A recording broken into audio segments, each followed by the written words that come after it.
ஒரு காடு, நல்ல மரம்லாம் செழிச்சு இருந்தது. அப்படிப்பட்ட காட்டில் ஒரு சாது இருந்தார். அவர் எப்படின்னா எப்பவும் ஒரு மரத்தடியில் உட்காந்துருப்பார். ஏன்னா அவருடைய இருப்பிடமே அதுதான். அவர் என்ன பண்ணுவார், 3 கல் வச்சுருந்தார். செங்கல் மாதிரி இருக்கும், ஆனால் அதை விட கொஞ்சம் பெருசாக இருக்கும். எதுக்கு அந்த 3 கல்லுன்னா அதுதான் அவருடைய படுக்கை. அதாவது தூங்குறப்ப ஒரு கல்லை தலைக்கு கீழே வச்சுக்குவார், இன்னொரு கல்லை இடுப்புக்கு கீழே வச்சுக்குவார், இன்னொரு கல்லை காலுக்கு கீழே வச்சுக்குவார். உடம்பை அப்படியே ஒரு தகட்டால் மூடிக்குவார், அப்படியே தூங்கி போடுவார். மழை பெய்யுதுன்னு வச்சுங்க, அவர் உடம்பு 3 கல் மேலே இருக்குதா, அதனால் தண்ணி அடியில் ஓடி போடும், உடம்பு நனையாது. மேலே தகடு இருக்கிறதுனால மழையும் உடம்புல படாது. அவர் தூக்கமும் கிடையாது, நிம்மதியாக தூங்குவார். பகலில் அந்த 3 கல்லையும் ஒரு சேர ஒரு அடுப்பு மாதிரி வச்சு அது மேலே உட்காந்துக்குவார். அதனால் பாம்பு பூச்சி எதுவும் அவரை தொந்தரவு பண்ணுறதில்ல, அது பாட்டுக்கு நடந்து போயிடும். அவர் பாட்டுக்கு நிம்மதியாக இருப்பார். யாராவது எதையாவது கொண்டுகிட்டு கொடுத்தா அதை வாங்கி சாப்பிடுவார், அவ்வளவுதான். ஒரு நாள் அந்த நாட்டு அரசன் காட்டுக்கு வேட்டையாட வந்தான். அந்த வழியாக வந்தப்போ இந்த சாது படுத்துருக்கிறத பார்த்தான், பரிதாபப்பட்டான். ஐயோ பாவம், இவர் இப்படி இந்த கல் மேலே உடம்பை வச்சுக்கிட்டு தூங்குறாரு, என்ன பாடுபடுவார். இவரை நாம் அரண்மனைக்கு அழைச்சிட்டு போய் சுகமாக நிம்மதியாக இருக்கிறதுக்கு வழி செஞ்சு கொடுப்போம், அது ரொம்ப நல்லாயிருக்கும் அப்படின்னு நினச்சான். அப்படி நினச்சிக்கிட்டே அரண்மனைக்கு வந்துட்டான். அதுக்கப்புறம் ஒரு பல்லக்கையும் 2 சேவகர்களையும் காட்டுக்கு அனுப்பி அந்த சாதுவை மெதுவாக இங்கே அழைச்சிட்டு வந்துடுங்க அப்படின்னு சொல்லி அனுப்பி வச்சான். இவங்க போய் அவர்கிட்ட விவரத்தை சொன்னாங்க. எனக்கு என்னத்துக்கு அரண்மனை வாசம் அப்படின்னார். இருந்தாலும் மன்னர் உத்தரவு, நீங்கள் அவசியம் வரணும் அப்படின்னாங்க இவங்க. சரின்னு சொல்லிவிட்டு வேறு வழி இல்லாமல் புறப்பட்டார். புறப்படும் பொழுது என்ன பண்ணார்னா, மறக்காமல் அந்த 3 கல் ஒரு தகடு அதையும் எடுத்து பல்லக்கில் வச்சுக்கிட்டார். என்னத்துக்கு இதையெல்லாம் எடுத்து வைக்கிறாரு அப்படின்னு சொல்லி அவங்க யோசனை பண்ணாங்க. இருந்தாலும் அதை பற்றி ஒன்றும் கேட்கல. பேசாமல் அவரை அழைச்சிட்டு போய் அரண்மனையில் விட்டுட்டாங்க. அரசன் ஓடி வந்தான், வரவேற்றான், அறுசுவை உணவு படைத்தான்.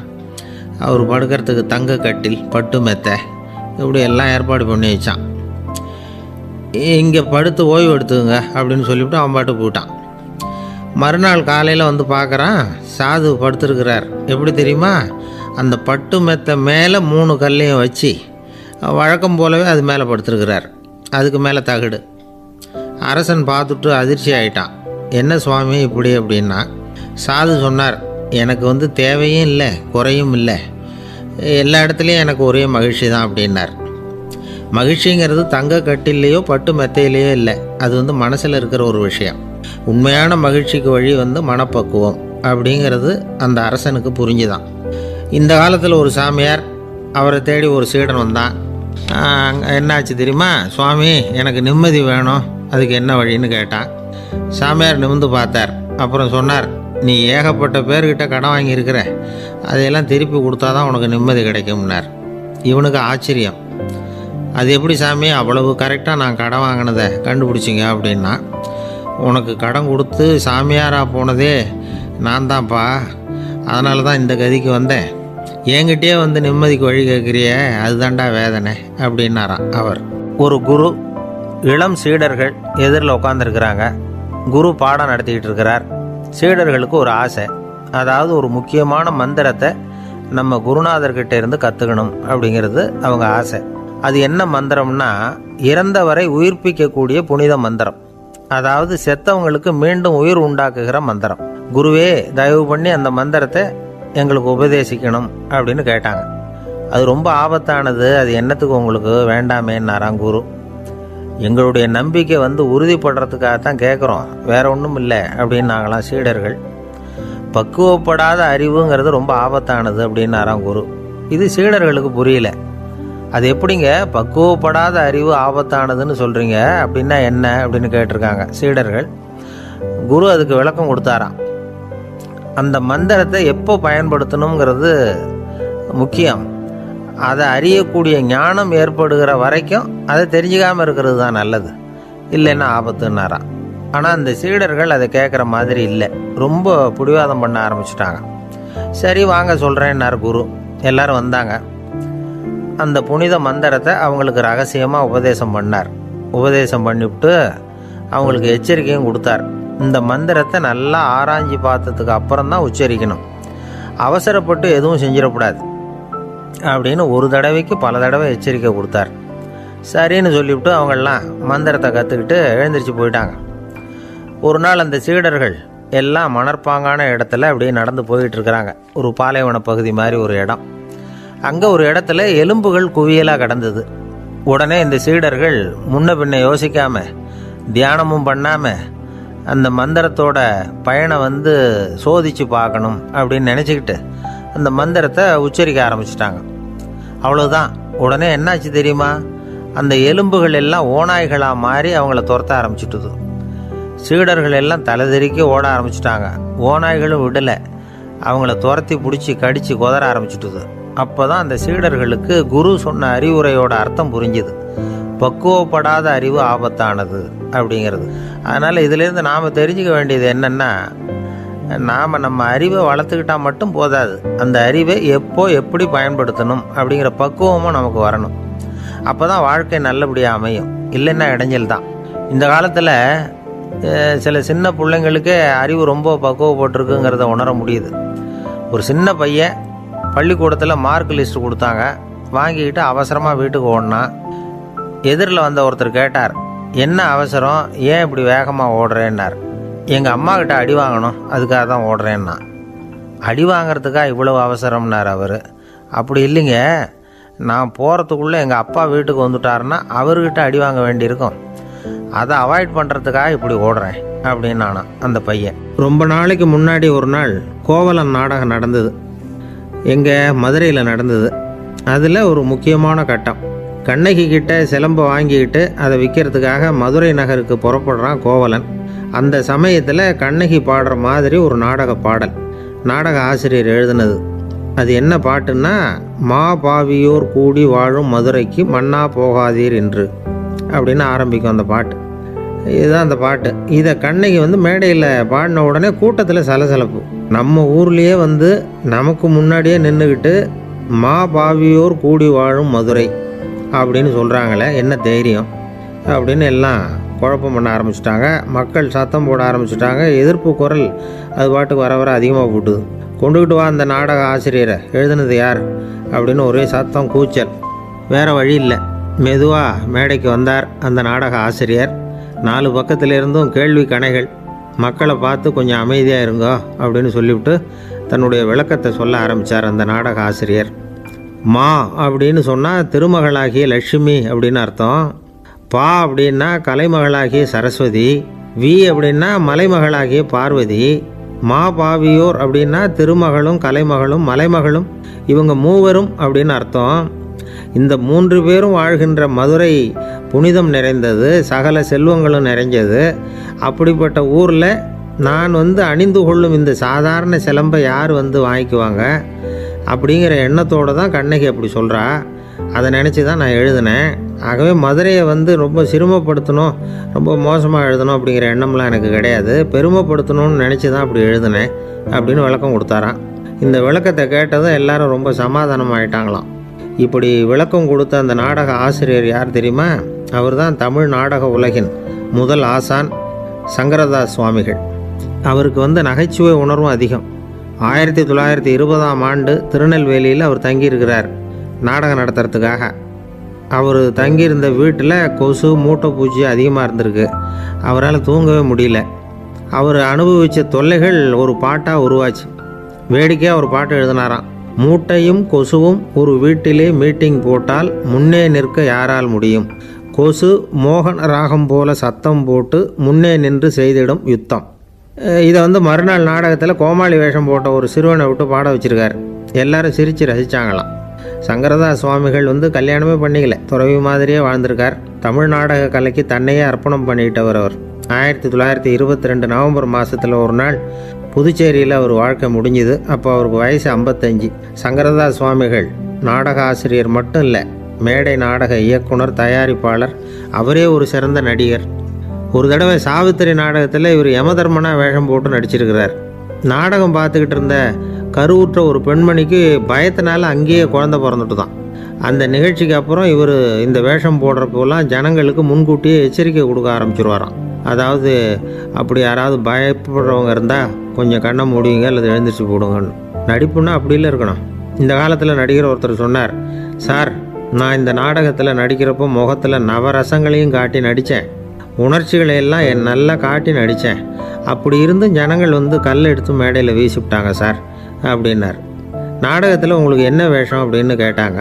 அது செத்து கிடக்கிற பணமாக நடித்தேன் சார் அப்படின்னார். என்னுடைய நண்பர் ஒருத்தர், அவருக்கு ஜாதகத்தில் நம்பிக்கை உண்டு. அவரே ஜோசியமெல்லாம் பார்ப்பார். என்ன சார் இந்த காலத்தில் இதையெல்லாம் நம்பிக்கிட்டு இருக்கீங்களேன்னு கேட்டால், உங்களுக்கு ஒன்றும் தெரியாது சார், இந்த உலகத்தில் ஒவ்வொருத்தரும் அவங்கவுங்க செய்கிற நல்லது கெட்டதுக்கு தகுந்த பலனை அனுபவிச்சே தேரணும்பார். அது மட்டும் இல்லை, ஒருத்தன் செத்துட்டா கூட அவன் செஞ்ச பாவ புண்ணியங்கள் கூடவே போயிட்டுருக்கோம்பார்.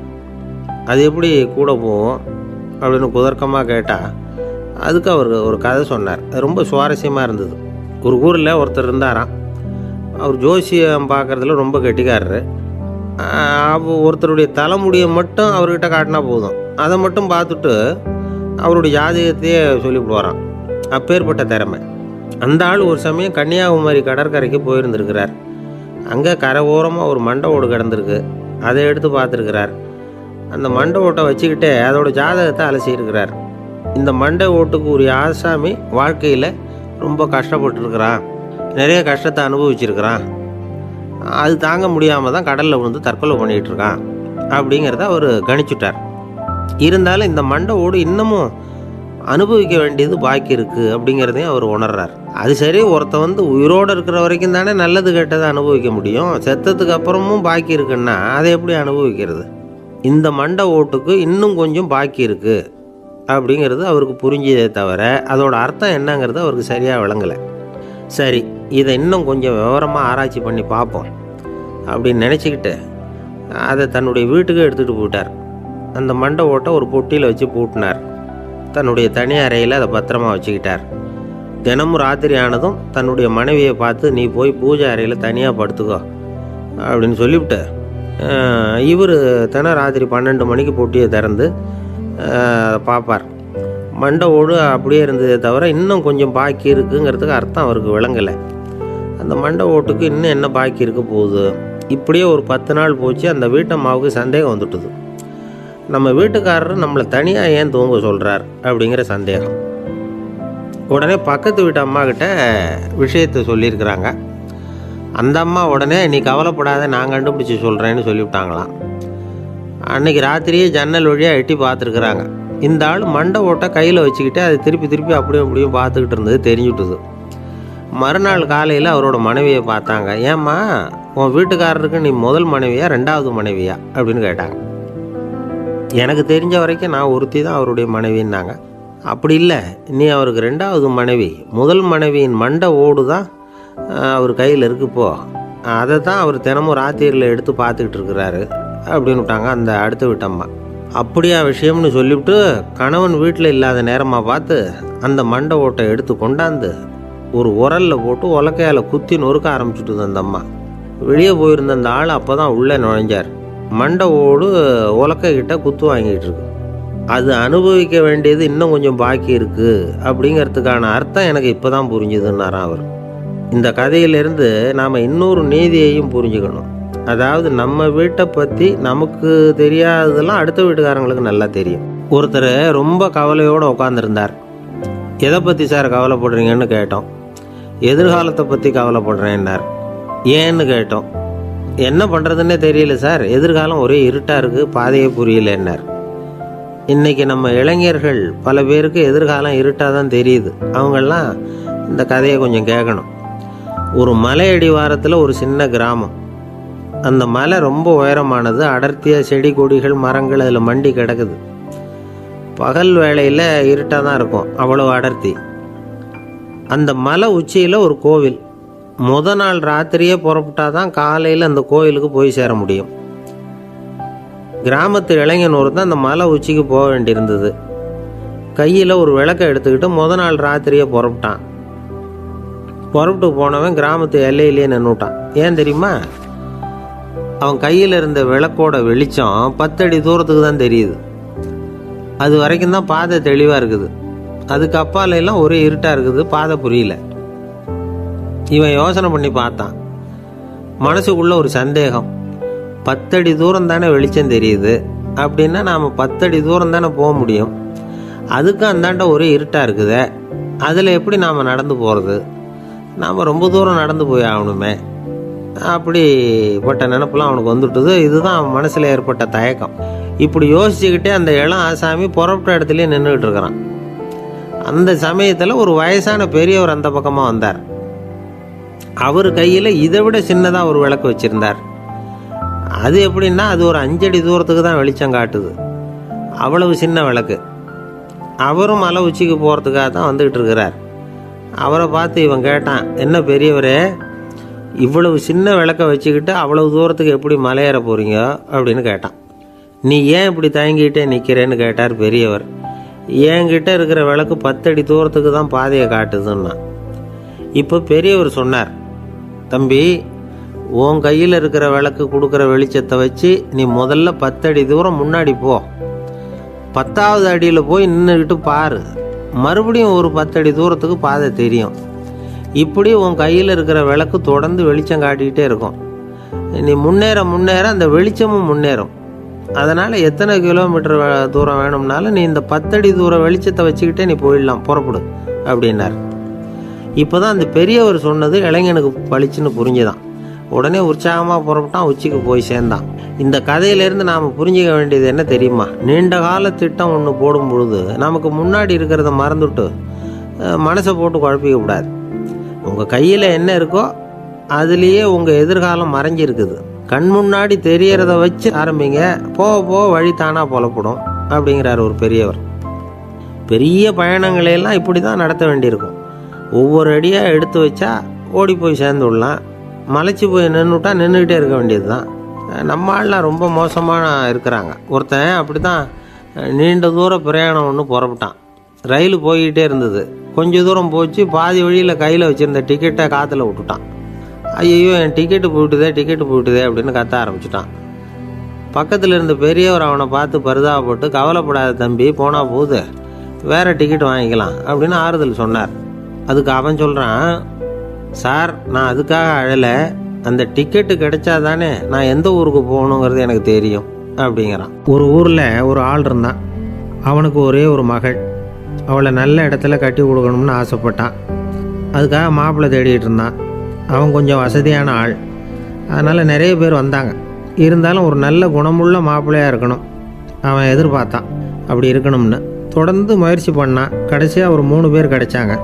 அந்த 3 பேரில் யாரை தேர்ந்தெடுக்கிறது? இதுதான் அவனுக்கு வந்த குழப்பம். இந்த நிலைமையில் ஒரு பெரியவரை தேடி போனான். அவர்கிட்ட தன்னுடைய பிரச்சனையை சொன்னான்.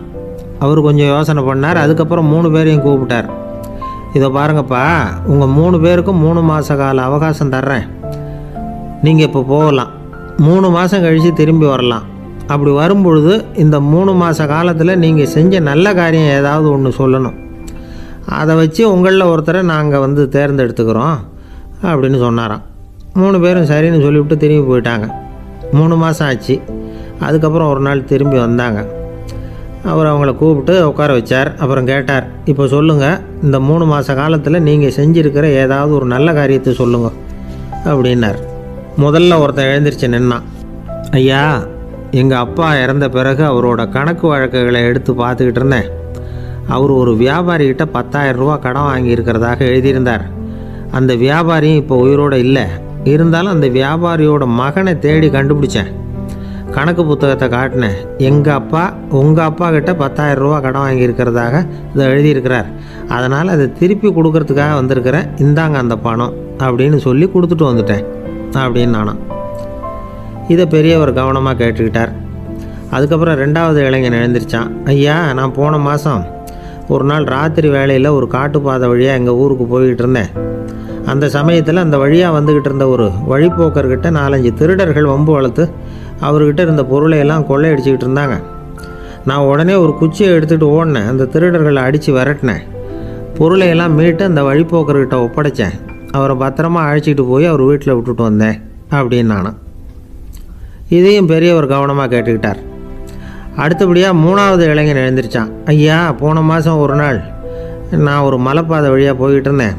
மலைப்பாதை விளிம்பில் ஒரு மதகு கட்டை, அது மேலே ஒரு ஆள் படுத்து தூங்கிட்டு இருந்தான்.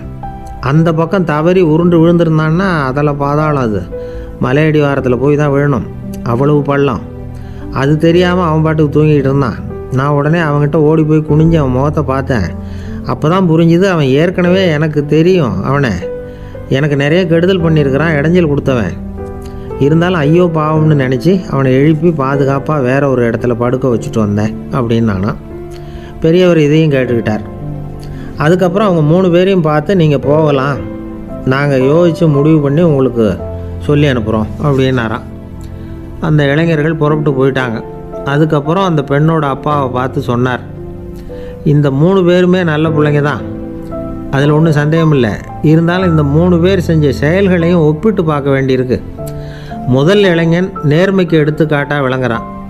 இந்த காலத்தில் இது மாதிரி இளைஞர்களை பார்க்குறது ரொம்ப கஷ்டம்தான். இருந்தாலும் அவன் கடமையை தான் செஞ்சான். 2வது இளைஞன் நல்ல வீரன், தைரியசாலி. ஒரு வீரன் எதை செய்யணுமோ அதைத்தான் இவன் செஞ்சான். இவன் ஒரு லட்சிய மனிதன். 3வது இளைஞன் தன்னுடைய பகைவனுக்கே உதவி செஞ்சுருக்கான். அவன் உயிரை காப்பாற்றியிருக்கிறான். பகைவனுக்கு அருள்வதுங்கிறது ஒரு சாதாரண மனுஷனால் செய்யக்கூடிய காரியம் இல்லை. பகையை மறக்கிறதும் பகைவனுக்கு அருள்வதும் தெய்வீக பண்புகள். அதனால் இவனையே உன்னுடைய மகளுக்கு ஏற்ற மாப்பிள்ளையாக தேர்ந்தெடுக்கலாம் அப்படின்னு சொன்னாங்களாம். ஒரு நல்ல நாளில் அவங்களுக்கு திருமணம் நல்ல விதமாக நடந்து முடிஞ்சுதான். இது சுவாமி சின்மயானந்தர் சொல்லியிருக்கிற ஒரு கதை. இதிலேருந்து நாம் புரிந்து கொள்ள வேண்டிய ஒரு கருத்து, நமக்கு கெடுதல் பண்ணவங்களுக்கும் நாம் நல்லது செய்யணும். ஆனால் நடைமுறையில் அப்படி நம்மளால் செய்ய முடியறதில்ல. அதுதான் சிக்கல். நம்மால் ஒருத்தங்கிட்ட கேட்டேன், ஏண்டா உன்னுடைய பகைவன் ஒருத்தன் அது மாதிரி ஒரு மலைப்பாதை மதகு கட்டையில் படுத்திருந்தா உடனே நீ என்ன நினைப்ப அப்படின்னு கேட்டோம். இது ஒரு அருமையான சந்தர்ப்பம்னு நினைப்பேன் அப்படின்னா. எதுக்குன்னு கேட்டோம். அவனை அந்த பக்கமாக உருட்டி கீழே தள்ளுறதுக்கு அப்படின்னா. ஒரு காடு, அங்கே புத்தர் அவர் பாட்டுக்கு நடந்து போய்கிட்டே இருக்கிறார். அவருக்கு பின்னாடி ஒரு குரங்கு, அதுவும் தொடர்ந்து வந்துக்கிட்டே இருக்குது. புத்தர் திரும்பி பார்த்தார். குரங்கு அப்படியே குதித்து உயர எழும்பி ஒரு கிளையில் போய் உக்காந்துது. ஏன் இப்படி பண்ணுறேன்னு கேட்டார் புத்தர்.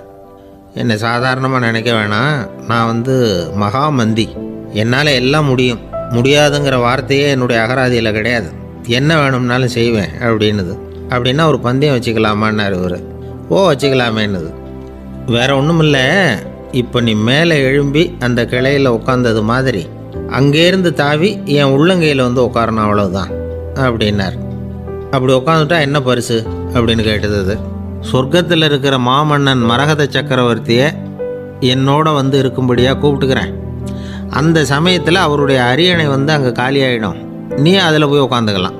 பந்தயத்தில் தோத்துட்டா ஒரு கல்ப காலம் இந்த பூமியில் வாழ வேண்டியிருக்கும், அதுக்கு பிறகு தான் என்கிட்ட வர முடியும், என்ன சொல்கிற அப்படின்னார். குரங்குக்கு தாவறது ஒரு பெரிய காரியமா? இது எனக்கு ரொம்ப சாதாரண விஷயம், என்ன இப்போவே தாவட்டுமா அப்படின்னுது. சரின்னு சொல்லி உள்ளங்கையை நீட்டினார். அவருடைய கை தாமரை இலை அளவுக்கு அப்படியே விரிஞ்சுது. குரங்கு சௌகரியமாக உட்கார்றதுக்காக. குரங்கு தாவறதுக்கு தயாராச்சு. அதுக்கு முன்னாடி ஒரு சின்ன யோசனை அதுக்கு. இந்த கிளையிலேருந்து அந்த கைக்கு தாவறது எனக்கு ரொம்ப அற்பமான ஒரு வேலை, இது ரொம்ப சாதாரணம், என்னுடைய கௌரவத்துக்கு இது சரியாக இருக்காது. அதனால் நான் என்ன பண்ண போகிறேன்னா, இங்கேருந்து கிளையிலேருந்து அப்படியே உயர எழும்ப போகிறேன். எழும்பி மேல் உலகம் போய் அங்கே ஒரு சுற்றிவிட்டு அதுக்கப்புறம் அங்கேருந்து நேராக இந்த கையில் உட்கார போகிறேன் அப்படின்னு நினச்சிது. என்ன யோசிக்கிற அப்படின்னார் புத்தர். ஒன்றும் இல்லை, இந்த பாயிரம் பார் அப்படின்னு சொல்லி தாவி உயர போயிட்டுது. கொஞ்ச நேரத்தில் வான உலகத்துக்கே போய் சேர்ந்துட்டுது. அங்கே போய் பார்த்தா அங்கே ஒரு 5 பளிங்கு தூண்கள் இளம் சிவப்பு நிறத்தில் நின்றுக்கிட்டு இருக்குது. குரங்கு நினச்சிக்கிட்டது, புத்தர்கிட்ட போய் இந்த பளிங்கு தூண்களை பார்த்தோம்னு சொன்னால் அப்படியே திகைச்சு போயிடுவார், இந்த தூணில் ஏதாவது அடையாளம் செஞ்சுட்டு போகணும் அப்படின்னு அந்த இடத்துல மிதந்துக்கிட்டே நினச்சிது. உடனே ஒரு தூணில் எழுதிச்சு. என்ன எழுதிச்சுன்னா, ஒரு மகா ஞானி இங்கே வந்துட்டு போகிறார் அப்படின்னு எழுதிச்சு. எழுதிவிட்டு அப்படியே கீழே தாவி புத்தரோட உள்ளங்கையில் உட்காந்துது. எப்படி பார்த்தீங்களா என்னுடைய வேலை? வான உலகத்துக்கே போய் அங்கே இருக்கிற 5 பளிங்கு தூண்களை பார்த்துட்டு அதில் நான் வந்த விவரத்தை எழுதி வச்சுட்டு அதுக்கப்புறம் இங்கே வந்திருக்கிறேன் அப்படின்னுது ரொம்ப பெருமையாக. அப்படியா அப்படின்னார் புத்தர். ஆமாம், சந்தேகமாக இருந்தால் வாங்க அழைச்சிட்டு போய் காட்டுறேன் அப்படின்னுது அந்த குரங்கு. அதுக்கு தேவையில்லை, அப்படியே கொஞ்சம் கீழே குனிஞ்சு பார்த்து தெரியும் அப்படின்னார் புத்தர். அங்கே பார்த்தா புத்தரோட உள்ளங்கை தெரிஞ்சுது. நல்லா உத்து பார்த்துது. அவரோட ஒரு விரலில் அது எழுதிய வாசகம் தெரிஞ்சுது. குரங்கு யோசனை பண்ணிச்சு, அப்படின்னா வானத்தில் நான் பார்த்தது புத்தரோட விரல்களா அப்படின்னு யோசிச்சுது. இதை புரிஞ்சுக்கிட்ட உடனே அந்த குரங்கோட கர்வம் அழிஞ்சு போச்சான். நம்ம மனசு தான் இந்த குரங்கு. மனம்ங்கிறதும் ஆணவம்ங்கிறதும் ஒரு நாணயத்தின் 2 பக்கங்கள். மனம் உள்ளவரை ஆணவமும் இருக்கும். மனம் அழிஞ்சாதான் ஆணவம் அழியும். மனம் அழிய வேண்டும் அப்படின்னு பெரியவங்க சொல்கிறது இந்த அர்த்தத்தில் தான். நம்ம ஆளுங்க சவால் விடுறதெல்லாம் வேறு மாதிரி. ஒருத்தன் ஒரு வாய்க்காலை தாண்டுறேன்னு பந்தயம் கட்டி தாண்ட முடியாமல் வாய்க்காலில் விழுந்து காலை உடச்சிக்கிட்டு கட்டு போட்டுக்கிட்டு வந்தான். ஏன்டா அப்படின்னு கேட்டாங்க. நான் பந்தயம் கட்டின நேரம் சரியில்லை அப்படின்னா. எப்படிறான்னு கேட்டிருக்காங்க.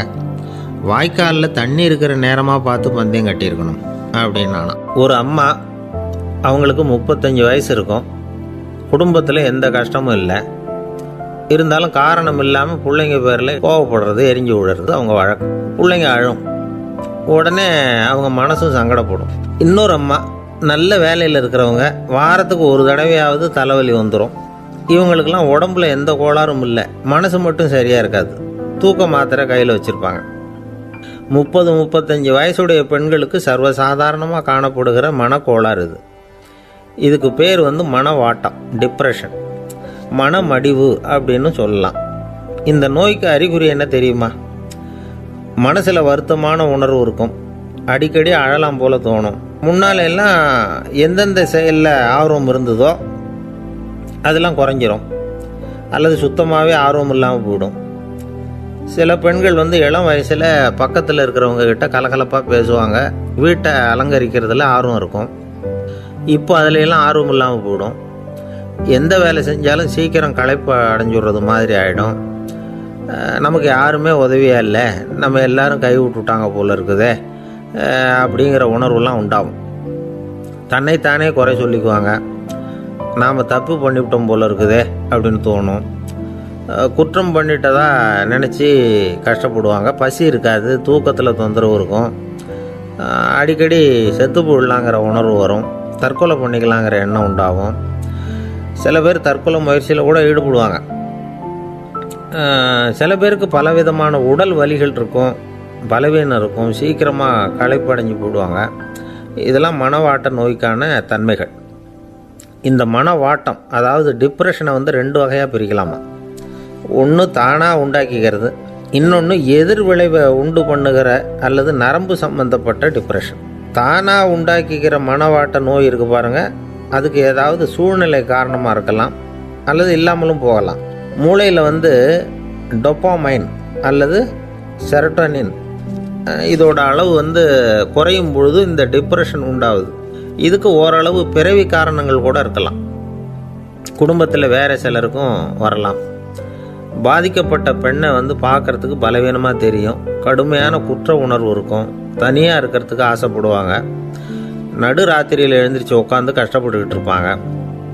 கொடூரமான முறையில் தற்கொலை பண்ணிக்க முயற்சி பண்ணுவாங்க. தீ வச்சுக்கிறது, அமிலத்தை குடிக்கிறது, தூக்கில் தூங்குறது. இப்படி தானாக வரவழைச்சிக்கிற மனவாட்ட நோய் மறையக்கூடிய நோய். ஒரு தடவை வந்தால் 3லேருந்து 6 மாதம் வரைக்கும் நீடிக்கும். இடைப்பட்ட காலங்களில் நோயாளி இயல்பாக இருப்பார். எதிர் விளைவை உண்டு பண்ணுகிற அல்லது நரம்பு சம்பந்தப்பட்ட மனவாட்ட நோய் எப்படின்னா, கணவன் மனைவி, மாமியார் மருமகள், இப்படிப்பட்ட உறவு முறை பிரச்சனைகள், தோல்விகள், எரிச்சல்கள், ஆஃபீஸு பிரச்சனை, இப்படிப்பட்ட சூழ்நிலையால் உண்டாகிறது. எல்லாத்துக்கும் மருந்து இருக்குது, மார்க்கம் இருக்குது, கவலைப்பட வேண்டியதில்லை, தைரியமாக இருக்கணும். உளவியல் மருத்துவம் இதுக்கு ரொம்ப உபயோகமாக இருக்கும். சில பெண்களை பாருங்கள், அவங்க எதுக்கும் அலட்டிக்கிறது இல்லை. ஒரு அம்மா அப்படி தான் தன்னுடைய கணவனை அழைச்சிக்கிட்டு ஒரு மனநோய் மருத்துவர்கிட்ட வந்தாங்க. டாக்டர், எங்கள் வீட்டுக்காரர் திடீர்னு ஒரு மாதிரி ஆயிட்டார், வித்தியாசமாக நடந்துக்கிறார். எப்படின்னா, இவர் தன்னையே ஒரு ஒட்டடை பூச்சியாக நினச்சிக்கிட்டு இருக்கிறார். அப்படி நினச்சிக்கிட்டு தன்னுடைய தலையாலேயே வீட்டில் உள்ள ஒட்டடையெல்லாம் தொடச்சிக்கிட்டு இருக்கிறார் அப்படின்னாங்க. எவ்வளவு நாளாக அப்படி இருக்குதுன்னு கேட்டார் டாக்டர். 1 வாரமாக அப்படி இருக்குது அப்படின்னாங்க அந்த அம்மா. அப்படின்னா முன்னாடியே ஏன் அழைச்சிட்டு வரல அப்படின்னு கேட்டார் டாக்டர். வீடு பூரா சுத்தமாகட்டுமேனு பார்த்துக்கிட்டு இருந்தேன் டாக்டர் அப்படின்னாங்களாம் அந்த அம்மா. ஒரே ஒரு ஊரில் ஒரு பாதிரியார் இருந்தார். ரொம்ப நாள் சந்தோஷமாக வாழ்ந்தார். ஒரு நாள் அவர் மடத்து சமையல் அறையில் பாத்திரங்களை கழுவி துலக்கி சுத்தப்படுத்திக்கிட்டு இருந்தார். அந்த சமயத்தில் ஒரு தேவதூதன் அவர் முன்னாடி வந்து நின்னான். இவர் நிமிர்ந்து பார்த்தார்.